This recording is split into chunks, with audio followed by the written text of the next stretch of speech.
Hendon towards Olmo and now Yamal! স্পেনের একের পর এক আক্রমণ।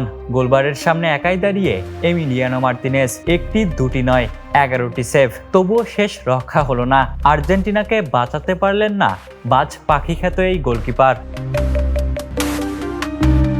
বিশ্বকাপ ফাইনালে শুরু থেকেই ম্যাচের নিয়ন্ত্রণ ছিল স্পেনের হাতে। বল দখল, আক্রমণ আর সুযোগ তৈরিতে এগিয়ে ছিল লামিনে ইয়ামালরাই, কিন্তু প্রতিবারই তাদের সামনে চীনের প্রাচীর হয়ে দাঁড়ান মার্তিনেজ। অবিশ্বাস্য সেভে আর্জেন্টিনাকে ম্যাচে টিকিয়ে রাখেন তিনি। নির্ধারিত সময়ের শেষ মুহূর্তে লামিনে ইয়ামালের দুর্দান্ত ফ্রি কিকও ফিরিয়ে দেন এই গোলরক্ষক। অতিরিক্ত সময়ও ঠেকান একের পর এক আক্রমণ।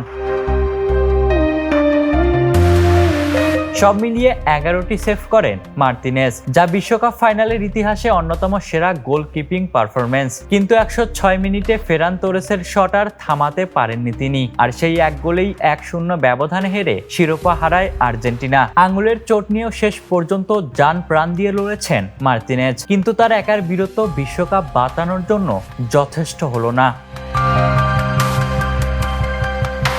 Ishtiaq Mahin, the news.